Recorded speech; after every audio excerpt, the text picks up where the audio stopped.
KnifeDope. More dope. Come and get your figs. What's up, fuckers? Your boy's back with a fresh batch of dope. KnifeDope. That's right, people. The hits don't stop. Today is Monday, February 19th, otherwise known as President's Day, if you are so lucky to reside in this wonderful country, USA. And because of that, I figured it would only be fitting for me to share with you guys some of this pure, and I mean pure, goddamn USA dope that has just touched down. I had kind of teased about some upcoming videos recently, kind of mentioning that I had some good USA folders, and you know I'd never shit you. These two today are Les George models. I have yet to experience or even see in person any of Les George models, but I've got a new knife bro, Mr. Tommy, otherwise known as Tommy Gun, but you can just call him TommyMac for short. You see, TommyMac is like myself in that he loves himself some good USA dope, and he felt it was very important for me to check these out for myself. So big thank you to Tommy, and without further ado, let's get to the dope. Okay. First up is going to be a little bit of knife flexing. Gotta acknowledge the collection. This is the Oz Machine Roosevelt, number 457 to be exact. There you see her little serial number, her social. I love this knife. Ergos are unrivaled, you know.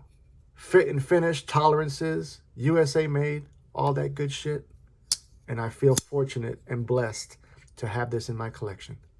But that's not what we're here to talk about. Not at all. We've got two coming to us from Les George. We're going to go over both of them. Now, for those who might not know, I'm going to give you a quick brief bio on Mr. George. Les George began making knives way back in 1992. And he actually enlisted into the Marine Corps. So he's a fellow jarhead like myself. Hoorah! He enlisted in the Marine Corps way back in 97. He had about 10 years active service. After his service, he ended up moving down to Texas, where he trained as a machinist, both in manual and CNC. Along the way, he ended up also learning CAD, which is computer-aided design. And then he began being a knife maker full-time back in 2008. Fast forward to 2016, he ends up moving to the backwoods of Mississippi, where he currently resides, and is still making and designing knives right from his home. So what a great life to live, right? Now, this first knife we're taking a look at is called the MK3. Now, this is a design that is based on the M3 knife, which is from World War II. So for all you history buffs out there, I'm sure you may recognize some resemblance. These come in at $425. They are highly sought out. They sell out very fast. We've got single form of deployment on this one, which is a nice thumb disc. Now, I used to not like thumb discs, but I ended up buying the Kraken last year and ended up falling in love with a good thumb disc. We've got some 3 milling lines going here on the show side. There is no milling on the lock side. Frame lock is the locking mechanism. We've got a right-hand tip-up only pocket clip, T15 in the pivot, T8 on the body. Let's check it out. Woo! D10 is dialed the fuck in. Now, this one's riding on washers. We've got 8.5 inches overall length. Of that, we've got 3.75 in this beautiful spear point blade. It is in CPM Magna Cum Laude, otherwise known as Magna Cut. Now, this version has got this FDE color DLC finish. And if you can see that his branding kind of shines through that. The reasoning for that is that their logos are actually deep etched underneath the DLC coating.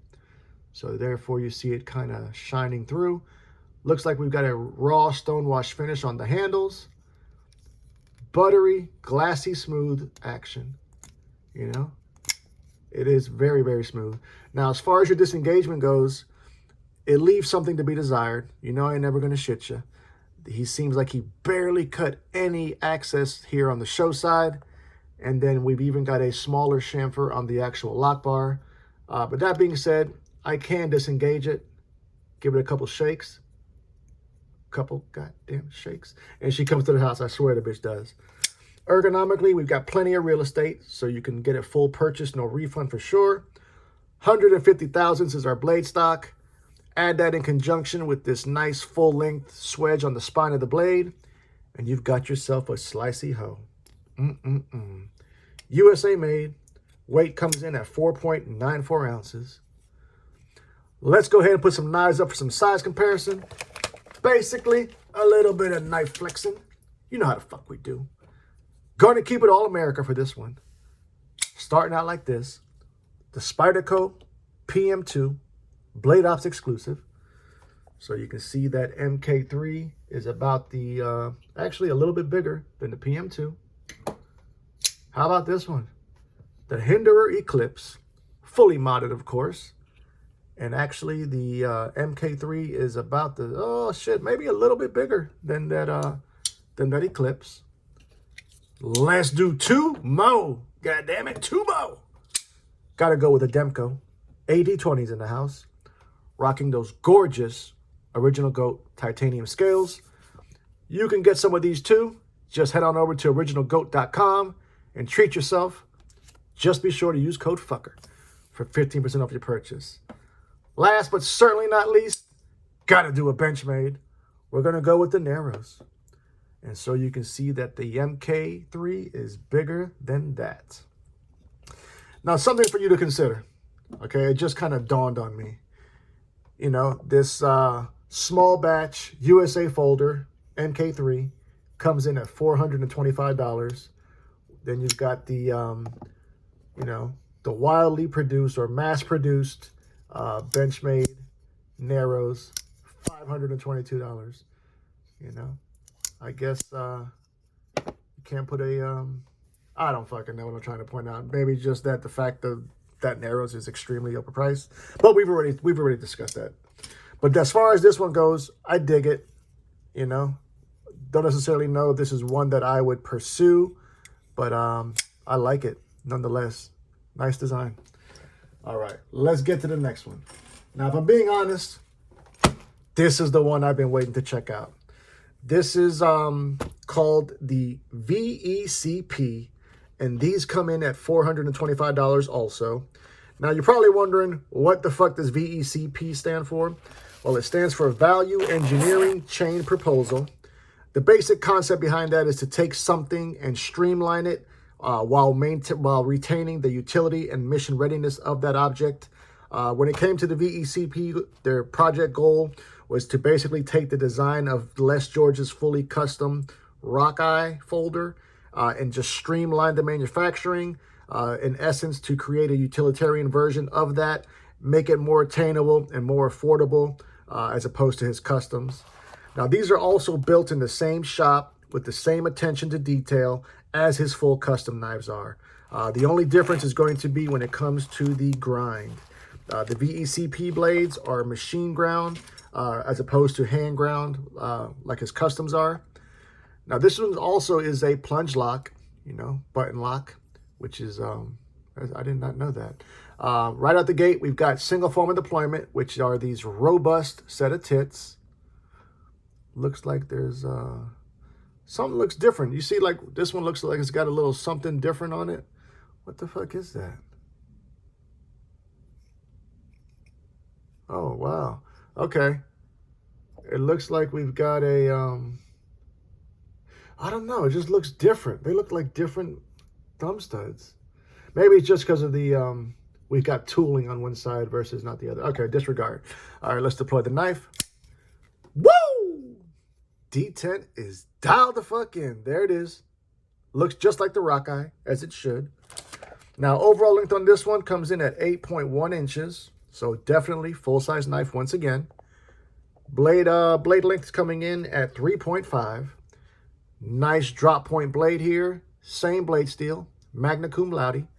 Now, I did read that he was running his Magna Cut at 63.2 or 63.5 HRC, so it is optimally heat treated.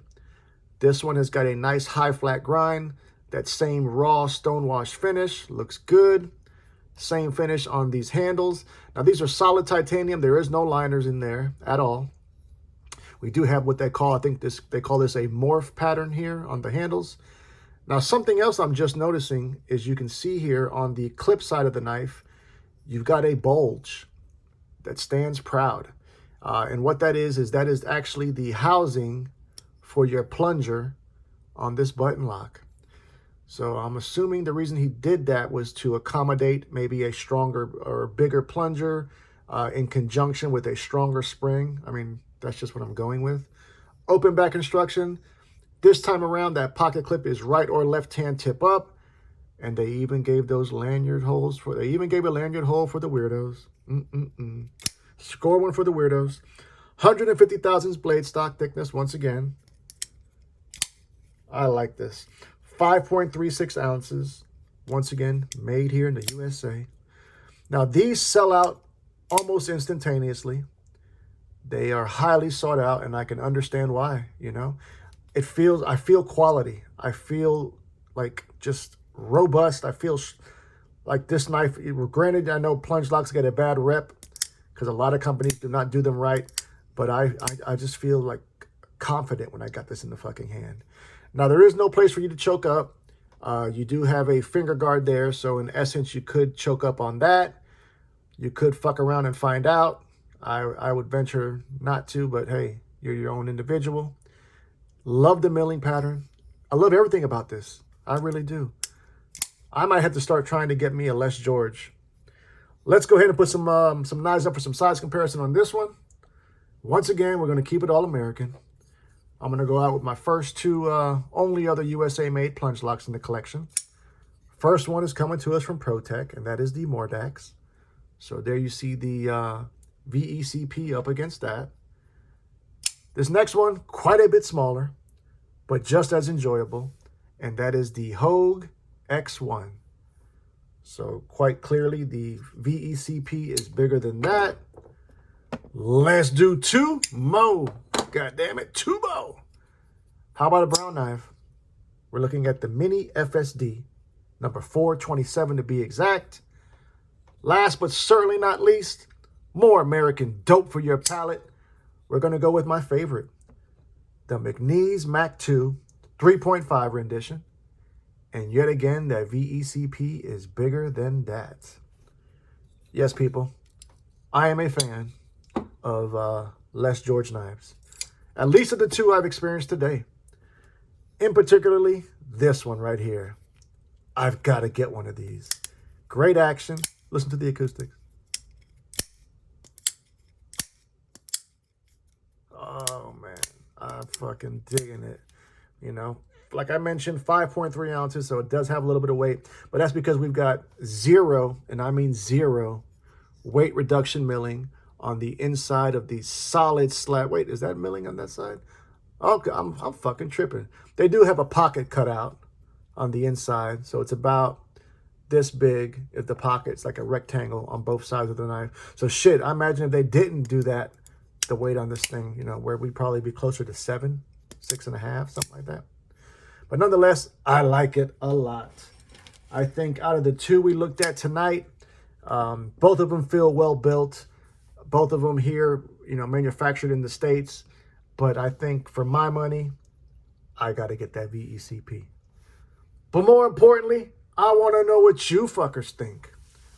Are you fans of Les George? Which one of these is your favorite? Tell me all about it. Love you, mean it. Until the next time, cut something, cut someone. Just don't cut yourself. Stay dangerous, fuckers.